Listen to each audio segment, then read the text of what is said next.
माघी पूर्णिमा किस दिन यानी 24 फरवरी शनिवार माघी पूर्णिमा के दिन चुपचाप गाय माता को खिला दे एक छोटी सी चीज। रोडपति भी होंगे, करोड़पति मिलेंगे, तभी संकट और कष्टों से मुक्ति, मृत्युदंड, पितृदोष का अंत होगा।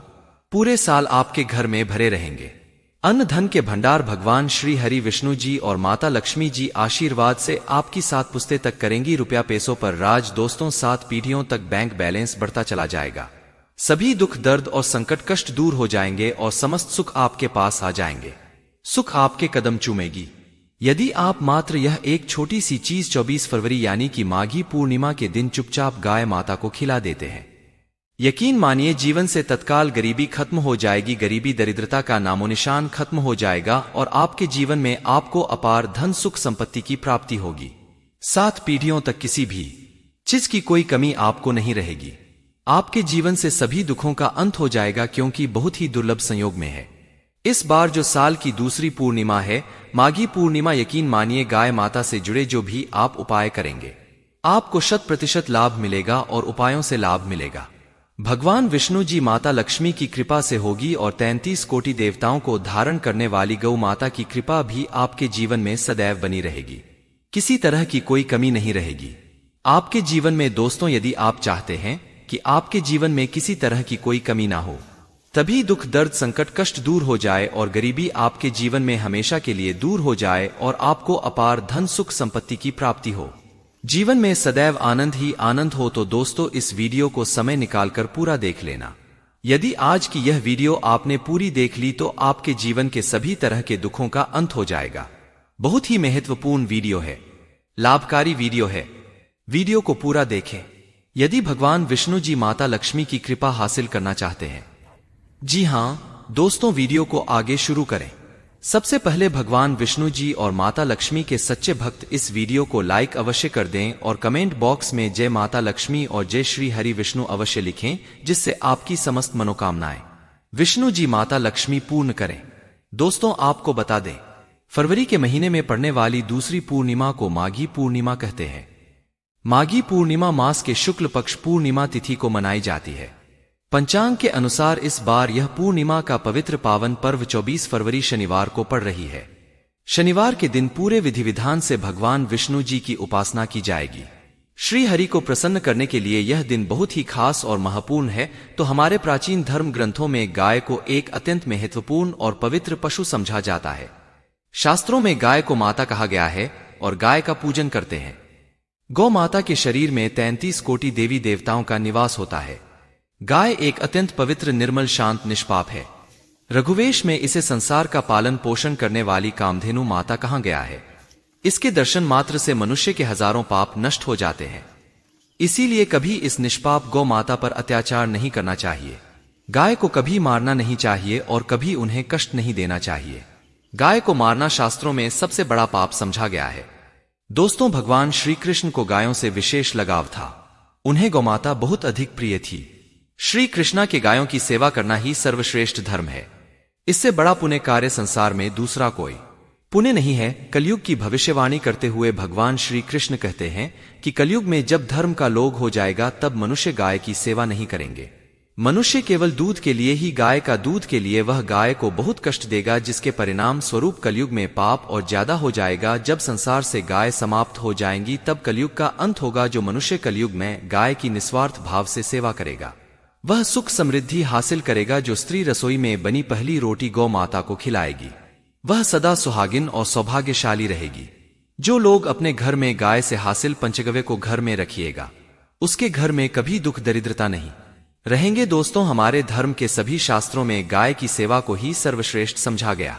जो व्यक्ति प्रतिदिन किसी न किसी तरह से गौ माता की सेवा करता है वह सबसे अधिक पुण्यवान बन जाता है। गांव में तो मनुष्य को गाय की सेवा करने का अवसर हासिल होता है, लेकिन शहरों में गाय के दर्शन आसानी से नहीं हो पाते हैं। इसीलिए मनुष्य को गौशाला में जाकर के गौ सेवा करनी चाहिए अथवा गौशाला के लिए दान धर्म करने चाहिए। इसके अलावा आप अपने घर में ही गौ माता की मूर्ति रखकर उनकी पूजा जरूर करें। इससे भी माता कामधेनु का आशीर्वाद हासिल होता है। शास्त्रों में गौमाता को मां लक्ष्मी का रूप समझा गया है। उनकी पूजा करने से दरिद्रता दूर होती है। प्राचीन काल से माता की सेवा और संरक्षण करने की परंपरा चली आ रही है। कई ऋषि मुनि अपनी कुटिया में गायों का पालन तथा राजा महाराज गायों का दान करते थे। गायों के दान को सबसे बड़ा दान कहा गया है।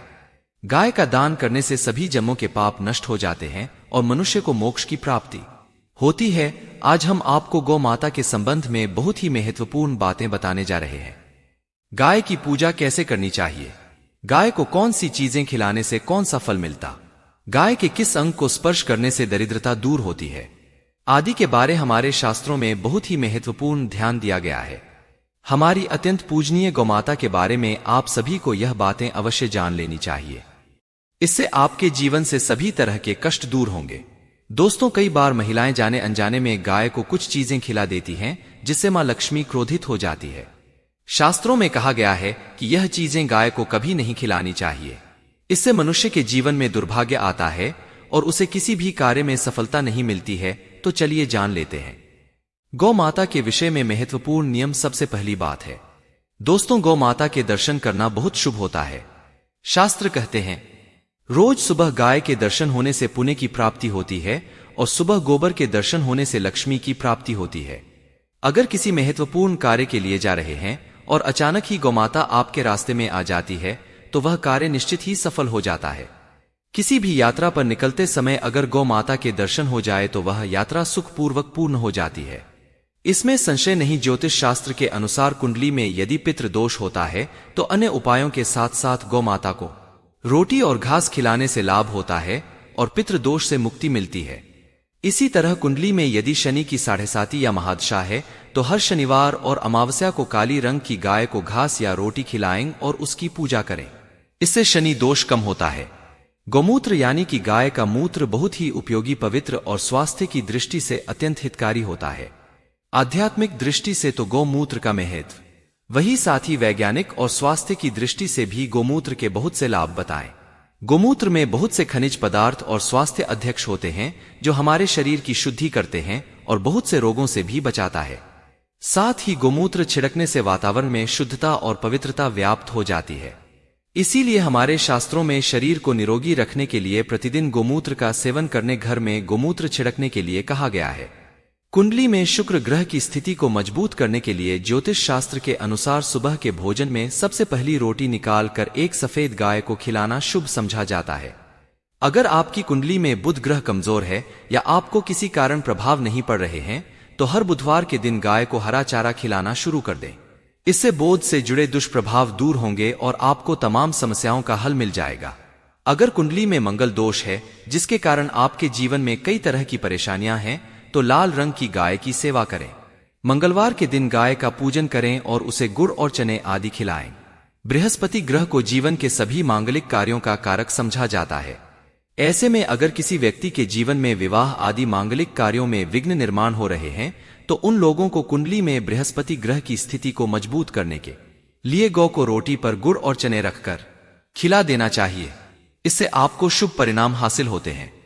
अगर घर में अशांति है, लड़ाई झगड़े होते रहते हैं तो घर में सुख शांति बनाए रखने के लिए घर के अंदर गाय के गोबर से बने उपले को जलाना चाहिए और उसका धुआं संपूर्ण घर में फैलाना चाहिए। इससे घर की नकारात्मक ऊर्जा नष्ट होती है और सकारात्मक ऊर्जा में वृद्धि होती है। गाय के दूध, दही, घी, गोबर और गोमूत्र से बनने वाले मिश्रण को पंचगव्य कहते हैं। पंचगव्य को पाप नाशक कहा जाता है। हिंदुओं की एक धार्मिक प्रायश्चित करने में इसका उपयोग किया जाता है। पंचगव्य को बनाने वाली सभी वस्तुएं अत्यंत उपयोगी होती है जो स्वास्थ्य के लिए लाभदायक तो है ही, साथ ही औषधीय गुणों से भी भरपूर है। दोस्तों, अगर आपके द्वार पर माता आती है तो उसे बिना रोटी खिलाए जाने मत देना, नहीं तो आपको दुर्भाग्य का सामना करना पड़ेगा, क्योंकि जिसके द्वार से गाय बिना रोटी खाए लौट जाती है उसके घर से लक्ष्मी भी चली जाती है। प्रत्येक स्त्री को प्रतिदिन गौ के लिए एक रोटी बनानी चाहिए और प्रेम से गौ माता को खिलानी चाहिए। इससे गौ माता का आशीर्वाद हासिल होता है और मन की इच्छाएं पूर्ण होती है। कुछ लोग गौ माता को बासी भोजन अथवा जूठन खिला देते हैं। इस शास्त्र में पाप समझा गया है। आप किसी पशु को खिला सकते हैं लेकिन गाय को कभी झूठ नहीं खिलाना चाहिए। भूख लगने के कारण गौमाता उस अन्न को ग्रहण कर लेती है, लेकिन इसका पाप उस व्यक्ति को लगता है जो गौ माता को ऐसा बासी भोजन खिलाता है। गाय एक शाकाहारी और पवित्र पशु है, इसीलिए गाय के भोजन में कभी मांस, अंडे आदि चीजें नहीं डालनी चाहिए। ऐसा करने से महापाप लगता है। यदि आपकी कुंडली में चंद्र दोष है और जिसके कारण लगातार परेशानी उठानी पड़ रही है, तो आप यह एक उपाय जरूर करें। आप रोटी पर सफेद मक्खन, नमक और घी लगाकर गौ माता को खिला दें। यदि शनि दोष है तो आटे में थोड़े काले तिल मिलाकर रोटी बनाकर गौ माता को खिला दे। शनि दोष समाप्त होता है। मंगल, यदि शनि दोष है तो आटे में थोड़े काले तिल मिलाकर रोटी बनाकर गौ माता को खिला दें। इससे शनि दोष समाप्त होता है। मंगल दोष को दूर करने के लिए रोटी पर हल्दी लगाकर गाय को खिलाना चाहिए। घर में धन की समस्या है तो गुरुवार के दिन गाय को केले का फल खिलाना चाहिए। दरिद्रता दूर होती है। दोस्तों, गौ माता की पीठ पर एक उभरा हुआ होता है। माता पधारे, आप उस कुबड़े को एक बार जरूर स्पर्श करें। आपके जीवन से सभी दुखों का अंत होगा और धन संपत्ति की प्राप्ति होगी। शास्त्रों में कहा गया है, जो मनुष्य तन मन धन से गौ माता की सेवा करता है, वह मृत्यु के बाद वैतरणी नदी को गौ माता की पूंछ पकड़कर पार कर लेता है। उसकी अकाल मृत्यु नहीं होती है और उसे मोक्ष की प्राप्ति होती है।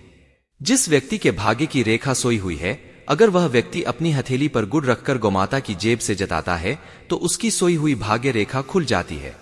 दोस्तों, यह थी गौ माता से जुड़ी महत्वपूर्ण बातें। अगर आप इन बातों को ध्यान में रखकर माता की सेवा करते हैं तो आपको कभी भी धन की कमी नहीं होगी, कभी भी दुख दरिद्रता आपके पास नहीं आएगी, आशा करते हैं। दोस्तों, यह जानकारी आपको अच्छी लगी होगी। वीडियो को लाइक करके चैनल को सब्सक्राइब जरूर करें। धन्यवाद।